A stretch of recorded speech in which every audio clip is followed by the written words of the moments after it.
self-motivation.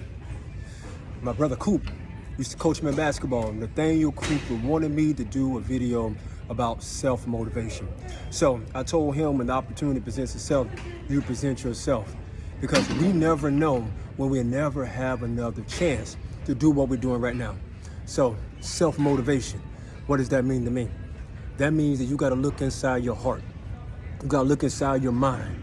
That's without any single doubt. And I'm gonna share it from experiences. No doubt about what you're doing, where you're going, and being clear. So why is that important to be self-motivated? Why is self-motivation important?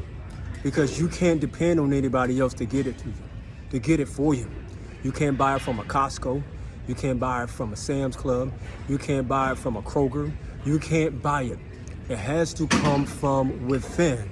And when you look down deep inside of yourself and you always say that I am going to make it happen, you can't second guess. You can't hold time because time doesn't wait for anybody. So let me give you some key lessons. First, self-motivation. What's the major key in being self-motivated? It starts with self. It starts with the mirror check. And we have to look ourselves in the mirror each and every day and say to ourselves that today is going to be a game-winning day. Today is going to be a day when I'm going to reach and I'm going to strive and I'm going to get to my goals. Today is going to be that day when I put the blinders on right now. I'm in Preakness mode. I'm in secretariat mode. But I have the blinders on and nothing going to block me because I'm focused. I'm focused on the objective. That's the first. Making sure you take a look in the mirror. The second is just having that confidence. Where does that confidence come from? Failures. For me, it comes from failures. I failed so many times in my life. I've fallen down so many times in my life, but I said to myself, every time I fall down, I must get back up because I know there's somebody out there that's watching. I know there's somebody out there that's listening. I know there's somebody out there that's paying attention to what I do.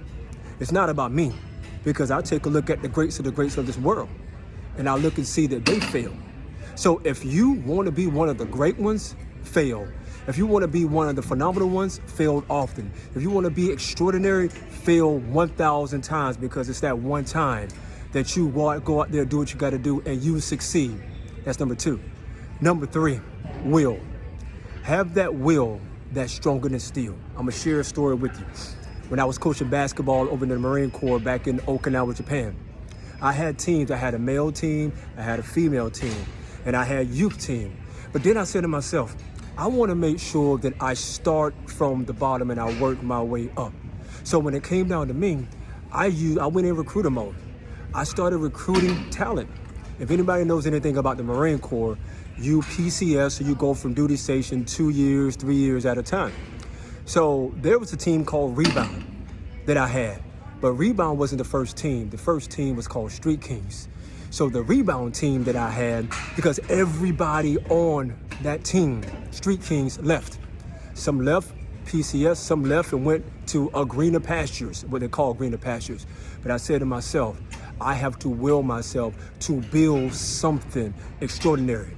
And so I reached out to one person. If you know this guy, Tucker, Antoine Tucker, I reached out to him. I said, who do you know? And he reached out to somebody.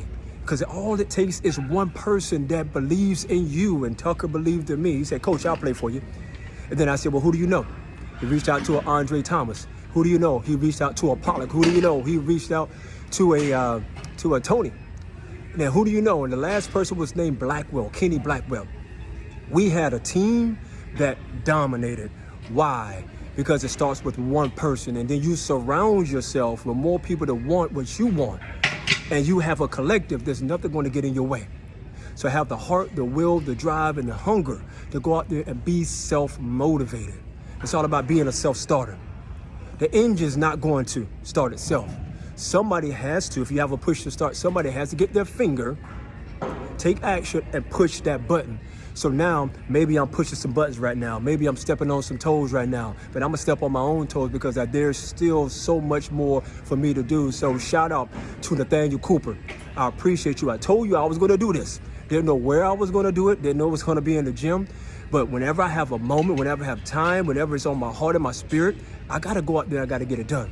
So if you like the video, like, love, share, subscribe. This is Monty Hay, the motivator. There's only one. And the reason why I say it's only one, because you are one of one. There's nobody in the world like you. Be your most phenomenal you. Be your most dynamic you. Be your most incredible you.